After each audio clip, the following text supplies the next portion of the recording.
জীবনে যদি কিছু করতে চাও তাহলে তোমাকে লড়তে হবে। এই একটা কথা আমি কোনো একটা বইতে হয়তো পড়েছিলাম কোনো সময়, আমার ঠিক মনে নেই, কিন্তু কথাটা আমার মনে গেঁথে গেছে যে জীবনে যদি তুমি কিছু করতে চাও তো তোমায় লড়তে হবে। এটা একদম বাস্তব কথা।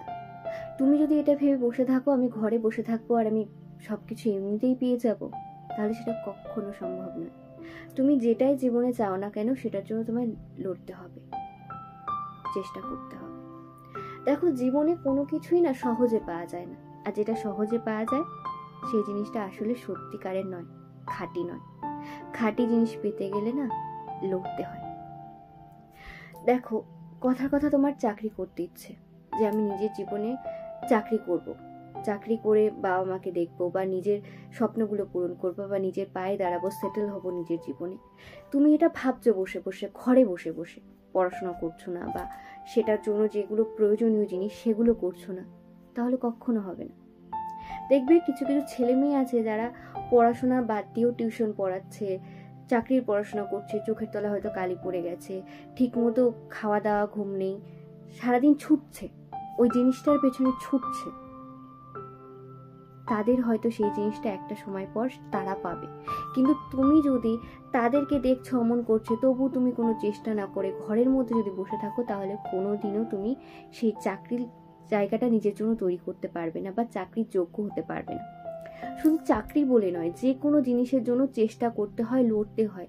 যে কোনো জিনিস অনায়াসে পাওয়া যায় না। সবচেয়ে বড় উদাহরণ হলো মা। একটা ছেলে মেয়ে তার মায়ের সাথে যতটা কানেক্টেড পরিবারে অন্য কারোর সাথে কিন্তু ততটা কানেক্টেড হয় না।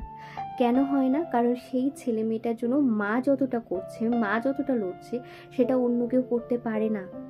তাই মায়ের সাথে ছেলেমেয়েরা কানেক্টেড। মা যতটা ভালোবাসা, স্নেহ, যত্ন, মায়া, মমতা, চেষ্টা দিয়ে একটা ছেলে মেয়েকে মানুষ করে, আগলে রাখে, সেটা কিন্তু পরিবারে অন্য কেউ করে না। হ্যাঁ, হয়তো সবাই ভালোবাসে, কিন্তু মায়ের মতো কিন্তু কেউ করে না। মা সেই লড়াইটা লড়ে, মা সেই চেষ্টাটা করে। এই জন্য মায়ের জায়গাটা সবার জীবনে স্পেশাল হয় অন্য সবার থেকে। তেমনি তুমি যদি নিজের জন্য স্পেশাল কোনো জায়গা তৈরি করতে চাও, জীবনে যদি প্রতিষ্ঠিত হতে চাও, ভালোবাসা, সম্মান পেতে চাও, তাহলে তোমাকে লড়তে হবে। ঘরে বসে চুপ করে থাকলে কোনোদিনও তুমি কিছু পাবে না। ঘরে বসে সারাদিন ঘুমিয়ে থাকলে, স্বপ্ন দেখলে কোনো কিছু তোমার হাতের মুঠোয় চলে আসবে না। রাতের স্বপ্নতেই দেখতে হবে, বাস্তব জীবনে সেটা আর বাস্তবায়িত হবে না। তুমি কাউকে ভালোবাসো, তার জন্য যদি চেষ্টা না করো, তার পেছনে যদি এফোর্ট না দাও, তার জন্য যদি লড়াই করার সাহস না রাখো, তাহলে কোনোদিনও তোমার ভালোবাসা সাকসেসফুল হবে না। তুমি একটা ছেলেকে বা তুমি একটা মেয়েকে ভালোবেসে ফেলেছো, তাকে বলতেই পারছো না, বা বলেছো, কিন্তু একটা রিলেশনকে শুধু আমি তোমাকে ভালোবাসি এটা বললেই একটা রিলেশন সাকসেসফুল হয় না, বা একটা রিলেশন তৈরি হয়ে যায় না। তার পেছনে এফোর্ট দিতে হয়, তাকে বুঝতে হয়, তাকে সাপোর্ট করতে হয়, তার মনে জায়গা তৈরি করে নিতে হয়, তার মনে জায়গা তৈরি করে নিতে হয়, নিজেদের জীবনটাকে গোছাতে হয় একে অপরের সাথে, নিজেদের সাথে একটা কানেকশন ফিল করাতে হয়। তুমি যে সামনের মানুষটাকে ভালোবাসছো বা সামনের মানুষটার থেকে ভালোবাসা পেতে চাইছো, সেই সামনের মানুষটাকেও তোমার সেই ভালোবাসার, সম্মান, সেই সাপোর্টটা দিতে হয়। তারপরে তোমার প্রেমিক বা প্রেমিকা তোমাকে সেটা ফিরিয়ে দেবে। তুমি যদি এটা ভেবে বসে থাকো, ও আমি ওকে বলে দিয়েছিলাম আমি ওকে ভালোবাসি, ওর পেছনে চেষ্টা করে লাভ কি, ও তো ভালোবাসে, সেই ভালোবাসাটা বেশি দিন টিকবে না বস। ভালোবাসা হোক, সম্পর্ক হোক, যে কোনো জিনিস হোক, তার জন্য লড়তে হয়। তুমি যদি লড়তে না পারো তাহলে কোনো কিছু তুমি কখনো পাবে না। জীবনে কিছু করতে চাইলে অবশ্যই অবশ্যই লড়তে হবে। জীবনের সম্মান পেতে চাইলেও লড়তে হয়। কেউ তোমাকে এমনি বসে সম্মান দেবে না। অধিকার পেতে চাইলেও লড়তে হয়। একটা কথা আছে না, অধিকার কেউ এমনিতে দেয় না, লড়াই করে ছিনিয়ে নিতে হয়। অনেক সময় আমাদের অধিকার থেকে বঞ্চিত করতে হয়। এমন অনেক মেয়ে আছো যাদের বাড়িতে এটা বলে দেওয়া হয়, তুই মেয়ে, তোর পড়াশোনা করে লাভ নেই, মাধ্যমিক উচ্চ মাধ্যমিক দিয়েছিস বা কলেজ পাস করেছিস, এবার বিয়ে করে নে, ওসব চাকরির চিন্তা ভাবনা ছাড়। মেয়েটা যদি সবার কথা শুনে ওই জায়গাটায় থেমে যায়, তাহলে সে নিজের জীবনে কিছু করতে পারবে না। সংসার ধর্মটুকুই তার হবে। তার মনে যদি কোনো ইচ্ছে থাকে যে আমি চাকরি করব, বা নিজের এটা তৈরি করব, বা নিজের এই স্বপ্নটাকে পূরণ করবো, সে করতে পারবে না।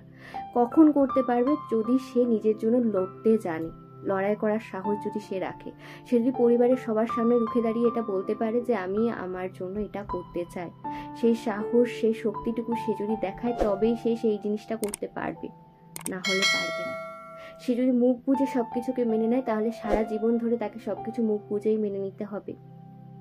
তেমনই শ্বশুরবাড়িতে গিয়েও এমন কিছু অন্যায় বা এমন কিছু অনেক কিছু মেয়েদের সহ্য করতে হয় যেটা হয়তো সহ্য করা উচিত নয়। একটা মেয়ে যদি সেই জিনিসটাকে চুপ করে মুখ বুজে সহ্য করে নেয় তাহলে সারা জীবন সব কিছু তাকে সইতেই হবে। কিন্তু যে মেয়েরা লড়াই করতে জানে বা যে মেয়েরা অন্যায়ের প্রতিবাদ করতে জানে তাদের সাথে কিন্তু কেউ লড়তে আসে না, কারণ জানে ও অন্যায়ের প্রতিবাদ করতে জানে। তেমনই যে মানুষটা খুব সরল সাদাসিধা, সাথে পাছে কোনো মুখ খোলে না, সাত চড়ে এক রা কাটে না, সেই সব দুর্বল মানুষদের আমরা সেই সব মানুষদের দুর্বল বলি। সেই দুর্বল মানুষদের মানুষ আরো বেশি করে আঘাত দেয়, মানুষ আরো বেশি করে দুর্বল করে। কারণ কি? তারা নিজের জন্য লড়তে জানে না। তাই লড়তে শেখো। দেখো, সব জায়গায় যে তোমার দল বেঁধে কোমর বেঁধে লড়তে যেতে হবে তেমন নয়, কিন্তু কিছু কিছু ক্ষেত্রে না লড়তে হয়। কিছু কিছু জিনিস জীবনে পেতে চাইলে লড়াই করে ছিনিয়ে নিতে হয়। কিছু কিছু জিনিস হয়তো ভগবানের আশীর্বাদে বা আমাদের ভাগ্যের জোরে আমরা পেয়ে যাই, কিন্তু এমনও কিছু কিছু জিনিস থাকে যেটাকে লড়াই করে ছিনিয়ে নিতে হয়। লড়তে না জানলে জীবনে তুমি কিছু পাবে না। জীবনে যেটাই পেতে চাও, সেটা অধিকার হোক, ভালোবাসা হোক, সম্মান হোক, প্রতিষ্ঠা হোক, যেটাই হোক না কেন, সেটার জন্য লড়াই করতে জানতে হয়, চেষ্টা করতে জানতে হয়, সৎ সাহস রাখতে জানতে হয়। তোমার ভেতর যদি চেষ্টা না থাকে, লড়াই করার শক্তি না থাকে, সৎ সাহস না থাকে, তাহলে জীবনে তুমি কখনো কোনো কিছু পারবে না করতে। তাই জীবনে যদি কিছু করতে চাও, যদি পেতে চাও সব কিছু, তাহলে অবশ্যই নিজের মধ্যে সৎ সাহস, লড়াই করার শক্তি, অদম্য জেদ আর সাহস তোমাকে রাখতেই হবে। আমার ভিডিওটি কেমন লাগলো অবশ্যই কমেন্ট করে জানিও। লাইক, শেয়ার আর সাবস্ক্রাইব করতে ভুলো না।